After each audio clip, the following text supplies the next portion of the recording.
Hi, welcome back to Family and Fit, where we talk fitness and how to integrate in your busy lifestyle. So here we got week 9 of our summer shredding. And overall, I think it is still going very well, but the 10K challenge that we did last weekend definitely screwed some things up. And when I say screw things up, I think a lot of it's just going to be temporary. I think it's just going to take some time for the body to balance out, for weights to stop fluctuating up and down and being kind of erratic. Now, they're not necessarily being super erratic, and my weight is still fairly low, but my low weigh-in average is definitely up. I did actually hit my target. I was off by a day, so generally I'd like to hit my low weigh-in by Thursday or Friday, but I didn't hit my low weigh-in until Saturday, and my low weigh-in was 145 pounds. So essentially I'm trying to lose a pound every week. I'm trying to go really aggressive Monday through Friday and be a little bit more relaxed Saturday and Sunday. And my weight is actually back up to 146.7. That's okay, and it's something I'm not too worried about. And the reason why I believe that it's went up like it did is because I'm out of my normal routine. So like last night, Saturday night, I ate really late before I went to bed, and I did consume a little bit more calories than what I would like to. If I consumed my 1,500 calorie goal throughout the entire week, I would actually lose 2 pounds a week. So the overall objective is Monday through Friday, have the ability to lose like 1.5 pounds. Saturday and Sunday may even have the actual potential to gain 0.5 pound back and not necessarily worry about it because my overall target goal is 1 pound.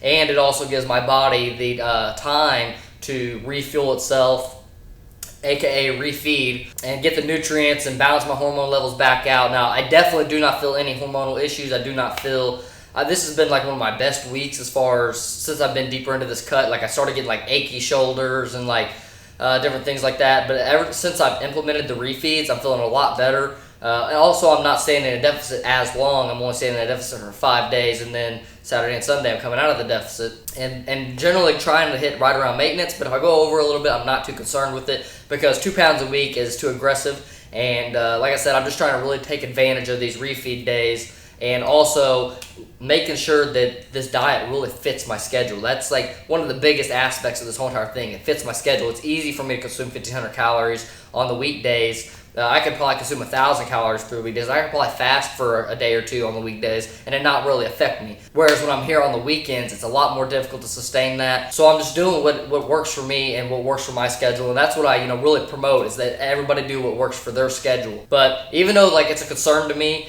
I definitely want to encourage everybody to just trust the process and not worry about the overall scale weight. I don't want you to, especially day by day, don't worry about the day by day. Now, if I hit next week and my next week goal weight is 144, then I might be a little bit more questionable about whether I need to adjust some different things, maybe lower my calories a little bit Monday through Friday, maybe not refeed as heavily Saturday and Sunday, but I do kind of want to hold on to them refeeds, and I'd really prefer take more calories away from my Monday through Friday schedule just because, one, it's going to be easier. 2, I want to keep these refeeds incorporated because that's something that I'm trying to test out with my body, how much being able to refeed a couple days of the week can help with fat loss. Now, there are studies that show by doing refeeds, you actually lose more fat per diet day. The caveat to that is your diet's probably going to last twice as long, because you have a couple days of the week or how many ever days that you're not in a deficit. And one important thing to remember is the calories in versus the calories out is a super huge aspect in losing weight.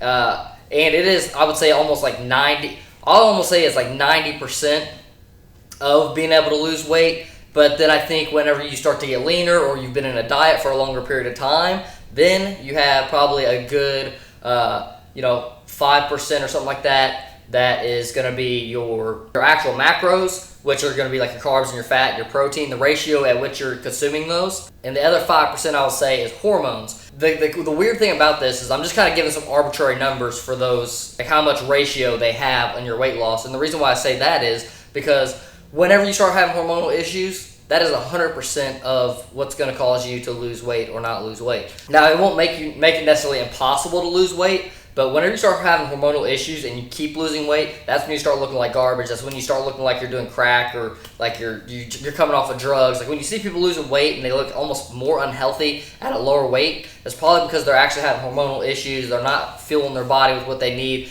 and they're basically completely depleted and deprived of nutrients and potentially the right macronutrients. So I'm gonna go ahead and shut my mouth. If you want to hear me yip yak about some more stuff, make sure you hit that cellular button right there. I'm gonna go ahead and start this pose out and do this comparison from last week to this week. I'm gonna start off in my relaxed state.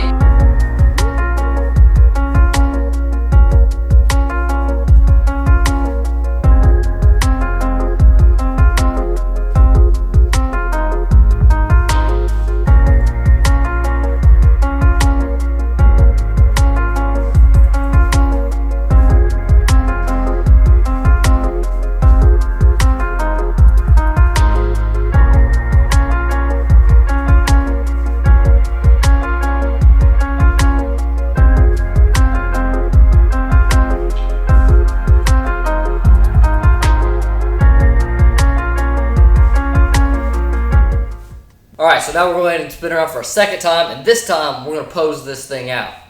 And we're going to try to flex it, and we're going to try to make it look a little bit more appealing.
Alright, let me know what y'all think. And I'm going to go ahead and now I'm going to go ahead and do the pose that I think is going to be the best. Make sure you put in the comments below if you think this is going to be my best pose, or you can see something in my physique that you think I'm actually going to have a better pose. So let's go ahead and execute this thing.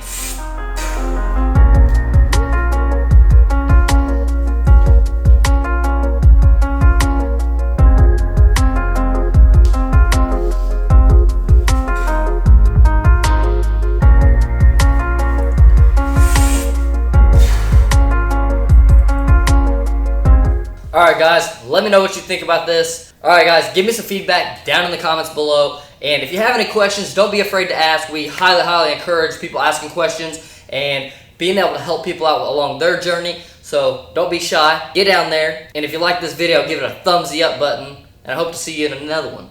Catch you later. Peace.